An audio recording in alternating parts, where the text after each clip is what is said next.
নমস্কার করি নমস্কার। কবিতা কমল কুঞ্জে মন উল্লসিতে আবির্ভাবে যার, আনন্দের ইন্দ্রধনু মোহে মন যাহার ইঙ্গিতে, নমস্কার করি নমস্কার। কবিগুরু রবীন্দ্রনাথ ঠাকুরের ১৫৯তম জন্মবার্ষিকীতে তাকে সশ্রদ্ধ প্রণাম জানিয়ে তারই সম্পর্কিত একটা লেখার সারাংশ বাংলা আমরা আজকের এই ভিডিওতে আলোচনা করতে যাচ্ছি। তাহলে চলো শুরু করা যাক। রবীন্দ্রনাথ ঠাকুর এমন একটা ব্যক্তিত্ব যার চারিদিকে অবদান রয়েছে। অনেকে অনেক সমালোচনা করেছেন অনেক ব্যক্তি যে তিনি সাধারণ মানুষের জন্য, গরিব বা খেটে খাওয়া মানুষের জন্য কিছু ভাবেননি, কিন্তু প্রত্যেকটা অনেক তার সমস্ত লেখাগুলি পর্যালোচনা করলে দেখা যায় যে তিনি সমস্ত শ্রেণীর জন্যই কিন্তু লেখা লিখেছিলেন। তো সেই সংক্রান্ত আজকে একটা তোমাদের প্রথমে অনুচ্ছেদ শোনাবো, মানে তোমরা দেখতে পাচ্ছ অন দ্য স্ক্রিন। তারপরে এই অনুচ্ছেদটা পড়ার পরে এটা তোমাদের বাংলা সারাংশ লিখতে হবে। তোমরা জানো যে এর আগে আমরা ভিডিওতে আলোচনা করেছি যে বাংলা সারাংশ কীভাবে লিখতে হয়, যে মূল অনুচ্ছেদ যেটা থাকবে সেটার মূল যে ভাবনা, সেই ভাবনাটাকে লিখতে হবে 1/3 ওয়ার্ডের মধ্যে, অর্থাৎ 1/3 শব্দের মধ্যে তোমাদেরকে লিখতে হবে সাজিয়ে, একটা টাইটেল সহযোগে, মানে উপরে একটা তোমাদের শিরোনাম কিন্তু দিতে হবে। তাহলে চলো আগে পড়ে নিই তাহলে আমরা অনুচ্ছেদে কী বলতে চেয়েছি। তো যে অতি কাছে এসেছেন আজ বাংলার কবি এই প্রতিদিনের মানুষের সংসারে। সারা জীবনের ঐশ্বর্য তিনি যাদের উদ্দেশ্যে দিচ্ছেন তারা অতি বুদ্ধিমান, জ্ঞানের ব্যবসায়ী নয়। তারা শস্য শ্যামল দিগন্তে ঘেরা প্রাত্যহিক মানুষ। রবীন্দ্রনাথের কাব্যে অধিকারী ভেদ নেই, এখানে সকলেরই নিমন্ত্রণ। মাঝি এলো তার পালতোলা নৌকা নিয়ে, গঞ্জের হাট থেকে লোক এলো বিবিধ পসরা হাতে করে। কেউ হালে বলদ জুতছে, কেউ বা শহরে কাজ করে দোকানে বা অফিসে। কত ঘরের নিভৃত কাহিনী জীবনের ধ্যান মালায় গ্রথিত হন তার আজকের কবিতায়। অথচ এই সংবেদনশীল দৃষ্টিতে সত্যদর্শিতার সাহস আরও প্রদীপ্ত হয়েছে। তার পরিচয় পেয়েছি তার এই নববর্ষের অভিভাষণে। ভয়হীন তার দৃষ্টি, কেননা যেখানে প্রেমের অপরাজয়ের শক্তি রয়েছে, মানুষকে ভালোবাসেন বলেই তিনি মানুষের ভ্রষ্টিতাকে এমন করে মোহমুক্ত দৃষ্টিতে দেখতে পারেন।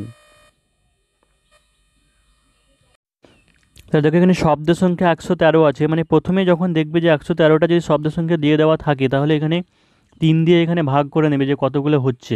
মোটামুটি 30 থেকে 35টা শব্দের মধ্যে লেখা যাবে। আর যদি না থাকে তাহলে একটা আইডিয়া করে নেবে, মানে প্রথম একটা লাইনে কটা আছে, তারপরে মোট কটা লাইন আছে, এইভাবে মোটামুটি একটা আইডিয়া করে নেবে। কারণ এই সারাংশ লেখার ক্ষেত্রে বাংলা বা ইংরেজি যে কোনো দুটোই হোক, সেখানে কিন্তু ওয়ার্ড লিমিটটা কিন্তু খুব ফ্যাক্টর করে, মানে এই জিনিসটা কিন্তু মাথায় রাখতে হবে। তাহলে এই অনুচ্ছেদটা পড়ে আমরা কি বুঝতে পারলাম, যে এটাই বলতে মানে চাওয়া হয়েছে যে রবীন্দ্রনাথ ঠাকুর সমস্ত মানুষের জন্য, মাঝি হাটুরে চাষি কৃষিজীবী, এই সমস্ত মানুষের জন্য কিন্তু তার কবিতায় কিন্তু লেখায় কিন্তু ঠাঁই পেয়েছে এই সমস্ত শ্রেণীর মানুষরা। কিন্তু তারপরে শেষে কী বলেছে, যে সংবেদনশীল দৃষ্টিতে সত্যদর্শিতার সাহস আরও প্রদীপ্ত হয়েছে। তারপরে ভয়হীন দৃষ্টি প্রেমের অপরাজয় শক্তি। তার মানে তারপরে কিন্তু তিনি মানুষের বিভিন্ন অন্যায়কেও কিন্তু লাভ করেছেন। তো এই কথাগুলো মানে শেষে যেটা বুঝতে পারা যাচ্ছে যে নববর্ষের অভিভাষণে, তার মানে নববর্ষের কোনো একটা অনুষ্ঠানে বা কিছুতে তিনি এই ভাষণ দিয়েছিলেন বা কোনো কথা বলেছিলেন। তো সেই জিনিসটা কেউ তার কথাগুলোকে এইভাবে ফুটিয়ে তুলেছে, মানে লিখেছেন।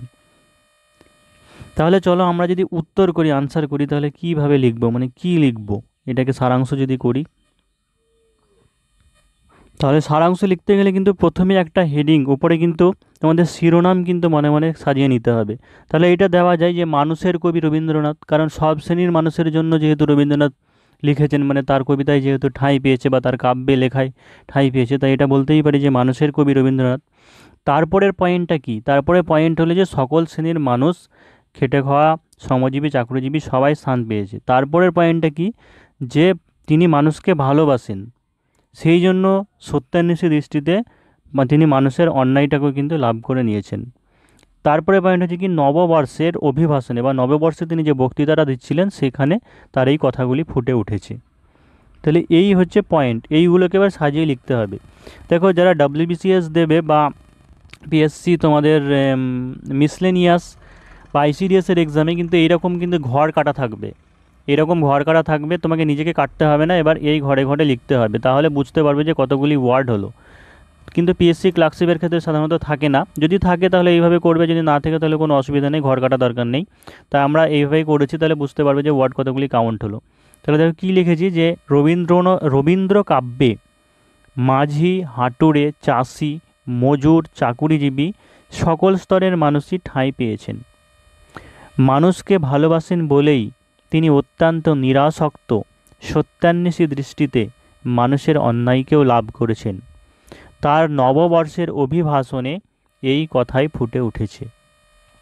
তাহলে দেখো সাজিয়ে হয়ে গেল, মানে টোটাল যে তোমাদের মূল অনুচ্ছেদে ছিল 113টা শব্দ, আর এখানে হয়ে গেল 30টা শব্দ, মানে প্রায় অনেকটাই কমে হয়ে গেল, মানে 1/4 হয়ে গেল।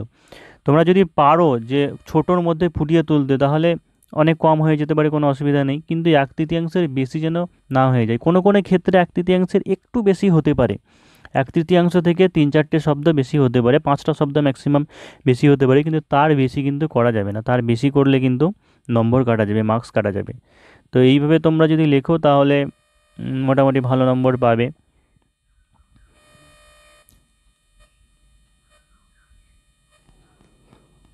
আর দেখো তোমাদের যারা প্রিপারেশান নিচ্ছ ডব্লিউবিপি, এসআই, আইসিডিএস বা পিএসসি ক্লার্কশিপ বা মিসলেনিয়াস, তাদের কথা ভেবে পরীক্ষা প্রস্তুতির হোয়াটসঅ্যাপ প্রিমিয়াম গ্রুপে তোমাদেরকে daily practice set, mock test বিভিন্ন দিয়ে এইভাবে তোমাদেরকে প্রিপারেশান দেওয়া হয়।